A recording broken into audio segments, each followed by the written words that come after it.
Good evening, and welcome back to the Pwad Tonight channel. I'm Hannah, bringing you a special report of one of Southeast Asia's most devastating ongoing crises, Myanmar Civil War.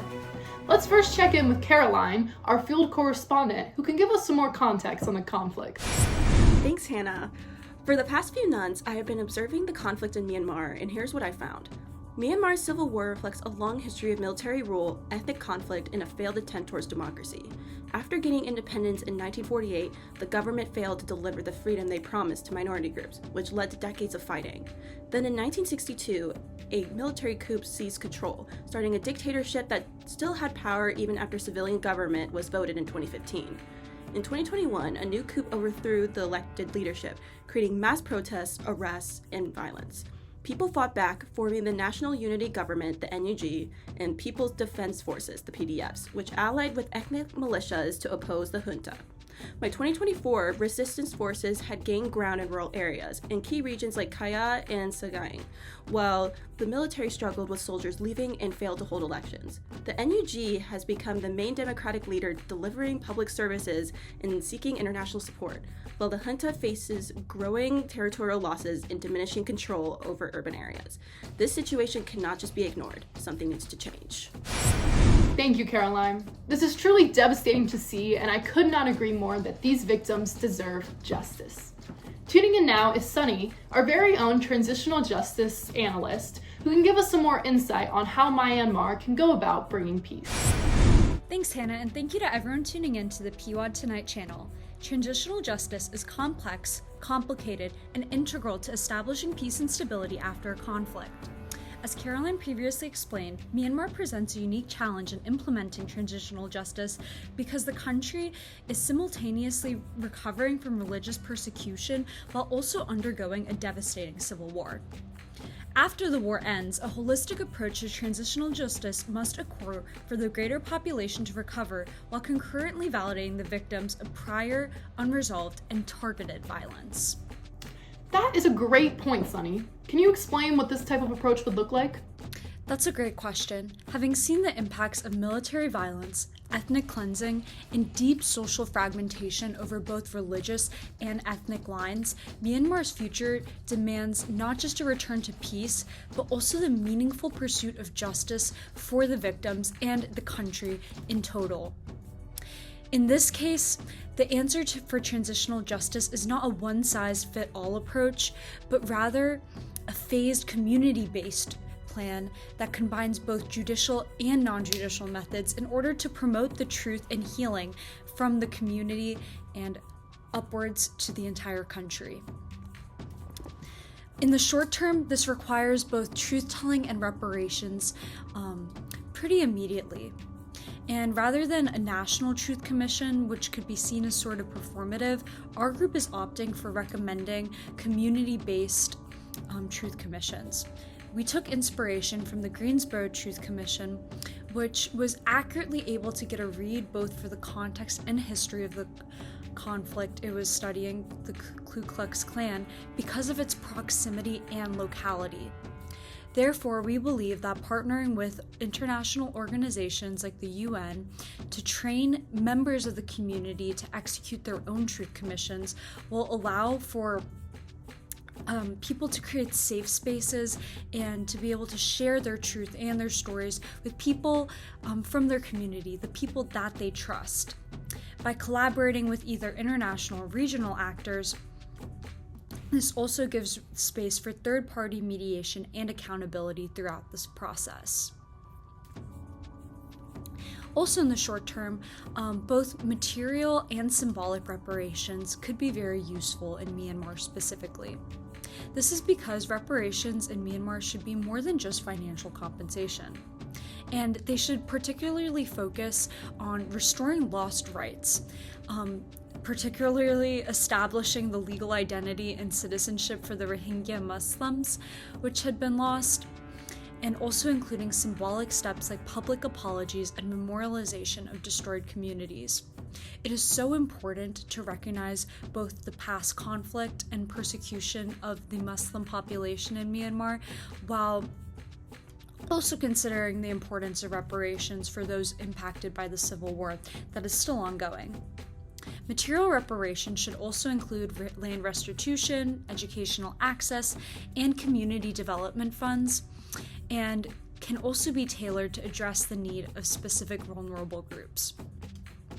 For example, female-headed households and stateless families who had to flee either to Malaysia or the US or other actors in the area face particular legal and economic barriers to rebuilding their lives and should be acknowledged in this reparations process.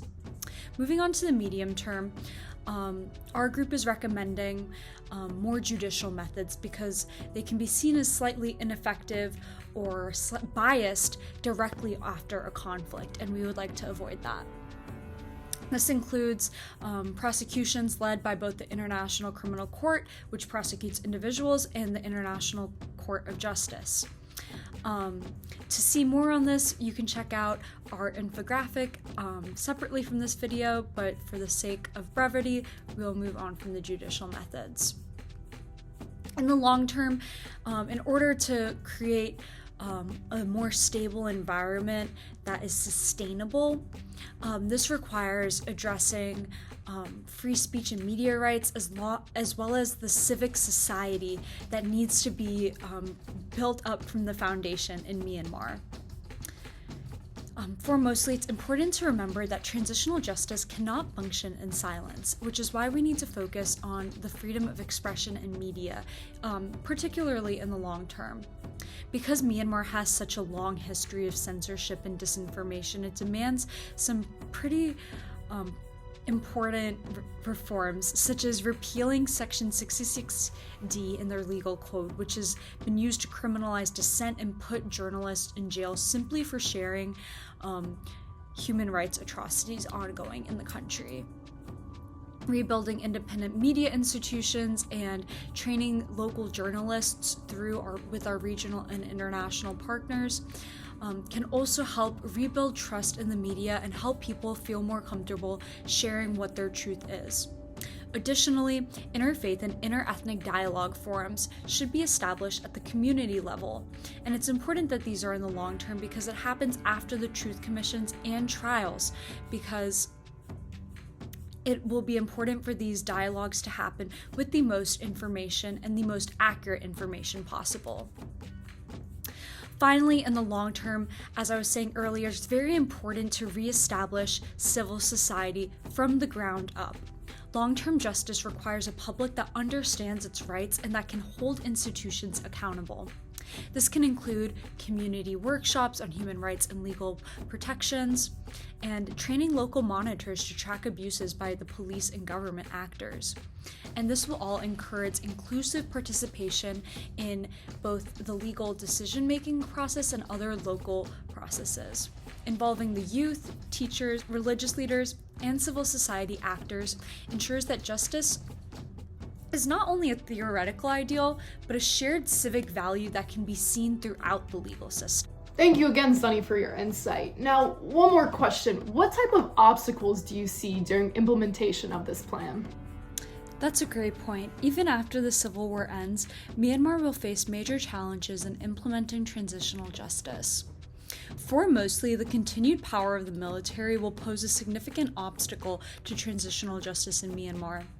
The Tatmadaw is not just a formal combatant, it is an institution with deep control over the state, economy, and security forces. Even in this post-conflict scenario, military leaders may still try to resist efforts to investigate or prosecute past crimes, and may still influence the institutions they once led. In this context, transitional justice must be designed to reduce the military's ability to obstruct accountability while protecting those who come forward with evidence or testimony. This might also be a reason why the truth commissions can be effective from a community standpoint, because from a local level, it's harder for very high-ranking and disconnected officials to have a lot of power. Secondly, Myanmar faces deep social fragmentation and communal trauma that have outlived both of the conflicts we're talking about. Years of violence have divided the country among ethnic, religious, and even just regional lines.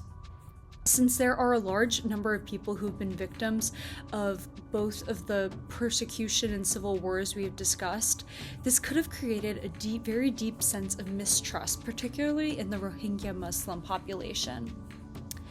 By creating targeted reparations and the other transitional justice methods we have mentioned, we can clearly reflect the need to correct for both of these conflicts, and avoiding a one-size-fits-all solution can help focus this and make localized communities basically reflect the trust and understanding that is the goal of transitional justice ultimately.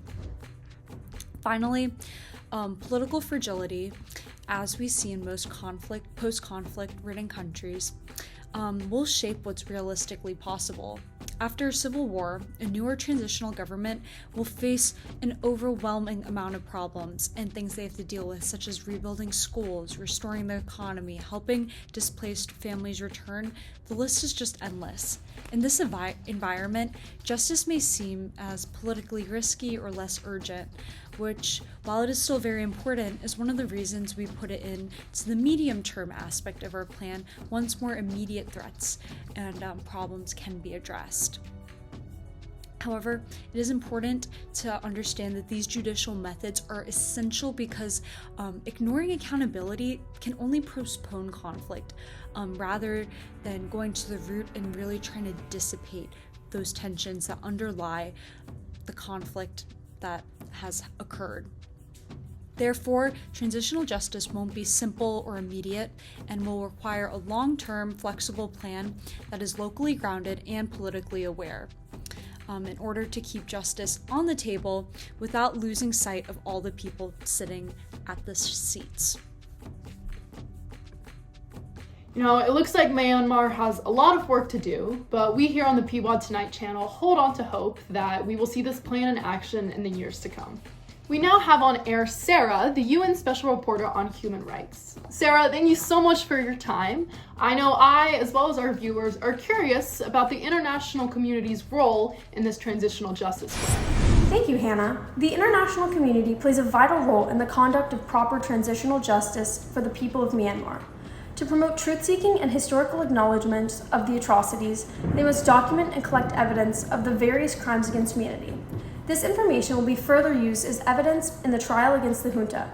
It is the responsibility of the international community to pursue legal accountability through avenues such as the International Criminal Court to achieve judicial justice for those afflicted by the attacks. Other diplomatic and economic pressures may be provided as well, including targeted sanctions against military leaders and restrictions on companies tied with the junta. Finding ways to support and protect victims is another role of the international community, as they should provide aid in the form of shelters, education, food, and trauma support. Additionally, they should help find avenues to help amplify the voices of the survivors to share their stories with the world. Looking forward, the international community should help rebuild the previous institutions and government structures to restore the country's stability to its pre-coup status. Other countries have a responsibility not to lead Myanmar's transitional justice, but to be an ally to promote the needs of the people demanding justice. Thank you, Sarah, and thank you to the international community for their dedication to bringing about peace in Myanmar. Well, that's all for tonight's episode. From past atrocities to future hope, Myanmar stands at a critical crossroads. While transitional justice may not erase the pain that this conflict has caused, it can pave a path towards healing. I'm Hannah, and this is the Pwad Tonight channel. Good night, folks.